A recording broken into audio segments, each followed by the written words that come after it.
Let's now go to Ankara, where I'm joined by Oytun Orhan. He is the Syria Studies Coordinator at the Center for Middle Eastern Studies. He joins us now for more analysis on this. Orhan, thanks so much for coming in on the show. Now, what's your take on Operation Spring Shield?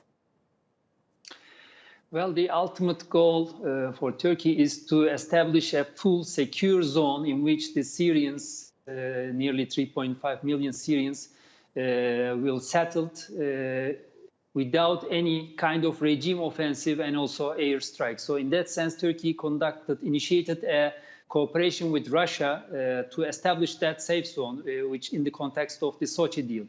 And we know that 12 observation posts were also established to prevent regime attacks. But in time, we saw that those observation posts were not a deterrent force against regime forces. And slice by slice, they continued to take some territories from the Idlib de-escalation zones.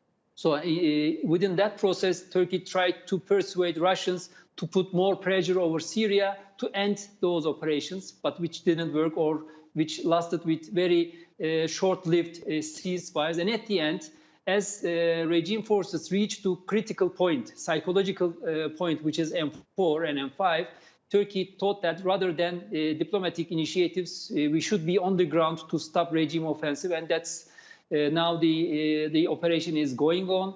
And this operation is, when we look at the current trend and military developments on the ground, shifted the military balance on the ground critically in favor of Turkish military and also opposition forces. Since years, we know that opposition forces were withdrawing against regime forces, but for the first time, this trend had changed.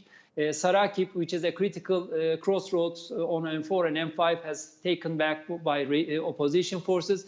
And also on the southern part of Idlib de-escalation zone, now opposition forces are advancing against regime forces. And apart from that, Turkish military is targeting Syrian military and also Iranian-supported militia forces, and in which Syrian military has lost its nearly 10% of its military capacity on the ground.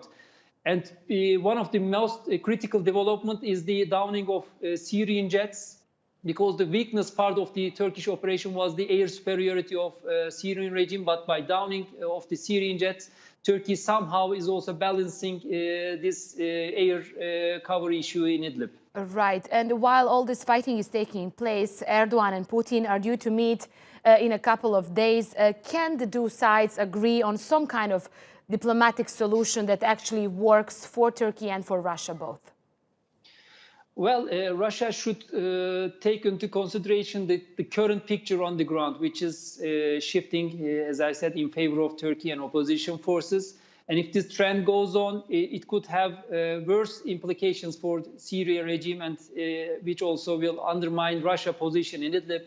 So it seems like Putin and Russia will propose a new deal or a map in which also addresses Turkish concerns and sensitivities about Idlib, because the previous proposals were unacceptable for Turkey. But depending on the current developments in Idlib, I think there will be a more rational, more acceptable proposal from the Russia side.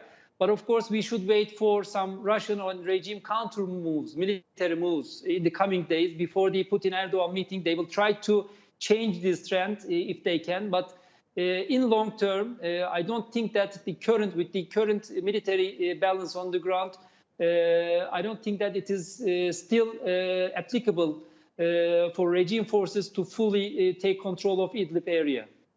Okay, we'll leave it there. Oytun Orhan, thanks so much for that. The Syria Studies Coordinator at the Center for Middle Eastern Studies.